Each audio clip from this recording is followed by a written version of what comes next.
Իշխանական քարոզչամեքենան տևական ժամանակ է հայ հասարակությանը նախապատրաստում է մի կարևորագույն իրադարձության։ Այն է ամենայն հայոց հայրապետի Գարեգին II ձերբակալությանը։ Ուշագրավ է այն, որ հասարակության մեջ սերմանել են այնպիսի սպասողական իրավիճակ,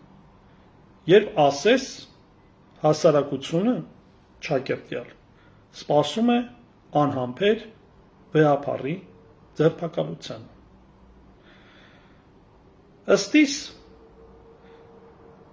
անկախ այն հանգամանքից, ինչ մեղադրանքներ են առաջադրում, հորինում իշխանությունները, եկեղեցու դեմ այս վարչախմբի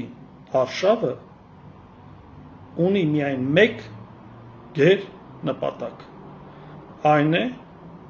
ծառայել մեծ թուրանի տարածաշրջանային օրակարգին։ Կարծում եմ, որ մեր հասարակությունը պետք է զգոն լինի և գիտակցի, որ ամենայն